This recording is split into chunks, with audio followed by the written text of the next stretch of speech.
ஓம் நம சிவாய. நாம் இன்றைக்கி பார்க்க போகிறது வந்து மூல நோய்க்கான நிவாரணம். நீங்கள் பார்த்துட்ருக்கீங்கள, அந்த கிழங்கு தான் வந்து மூல நோய்க்கு ரொம்ப முக்கியமான ஒரு கிழங்கு. நாங்கள் இதை வந்து மூலக்கிழங்குன்னு சொல்லுவோம், மூலவள்ளி கிழங்குன்னு சொல்லுவோம். ஏன்னா காட்டில் வந்து இந்த கீரை மாதிரியே கிடக்கும். இது வந்து பாறை பகுதிகளில் மேலே இருக்க மண்ணில் முளைச்சி கிடக்கும்.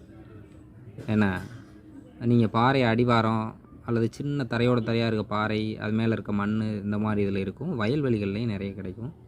செந்நிலத்தில் அதிகமாக காணப்படும். இந்த கிழங்கு வந்து இப்போ நீங்கள் எங்கே பாருங்கள், உங்களுக்கு நல்லா தெரியும்.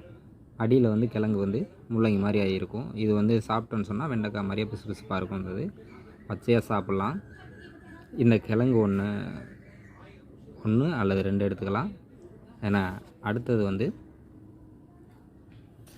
பார்த்துக்குங்க, வேப்பங்கொழுந்து நல்ல கசப்பாக இருக்கணும். அந்த வேப்பங்கொழுந்து அடுத்தபடியாக வந்து வில்வ கொழுந்து. ஏன்னா நல்ல இளங்கொழுந்துகளாக இருக்குது. ரொம்ப இலசாக இல்லாமல் ஓரளவுக்கு இளங்கொழுந்தாக இருக்க கொழுந்துகளை எடுத்துக்கிற வேண்டியது. அதுக்கு அடுத்தாற் போல் சின்ன வெங்காயம்.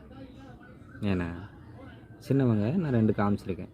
அதாவது உங்களுக்கு காட்டணுன்றதுக்காக எல்லாத்தையும் வந்து நான் அந்த மாதிரி காட்டியிருக்கேன். நீங்கள் வந்து அதற்கு தகுந்தாற் போல் உங்களுக்கு தேவையான அளவுக்கு நீங்கள் எடுத்துக்கணும். ஒரு வெங்காயம் வச்சா போதும். கொஞ்சம் வில்வ இலை, இந்த அளவுக்கு வேப்பங்கொழுந்து, இதில் ஒரு 2 கிழங்கு.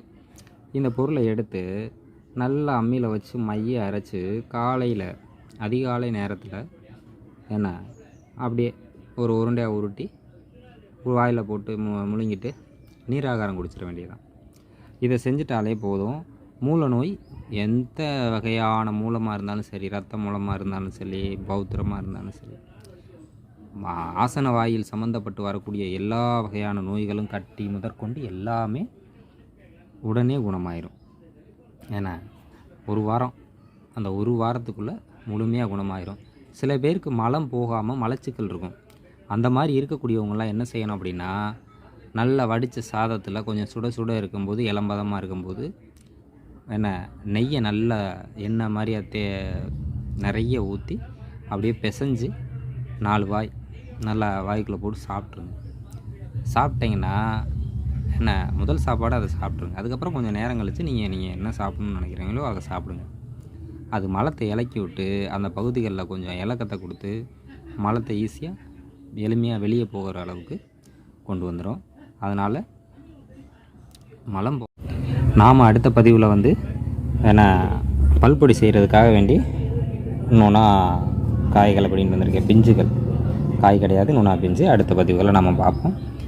மறக்காமல் நம்மளோட குழுவோட இணைஞ்சிருங்க. நிறைய வைத்திய முறைகள் எல்லாமே என்னுடைய சொந்த அனுபவத்தில் நான் பயன்படுத்தினதை மட்டும்தான் வெளியிடுவேன். வேறு எந்த மருத்துவமும் இதில் கிடையாது. எந்த குருமார்கள் சொன்ன மருத்துவமும் இதில் கிடையவே கிடையாது. நான் இதை முழுக்க பயன்படுத்தியிருக்கேன். கிழங்கு நல்லா பார்த்துக்குங்க. மாற்று கிழங்கு பிடுங்கி என்ன வித்தியாசமாக பிடுங்கி இதாகி தொந்தரவுக்கு வந்துடாதீங்க. இது கசக்கவே கசக்காது கிழங்கு.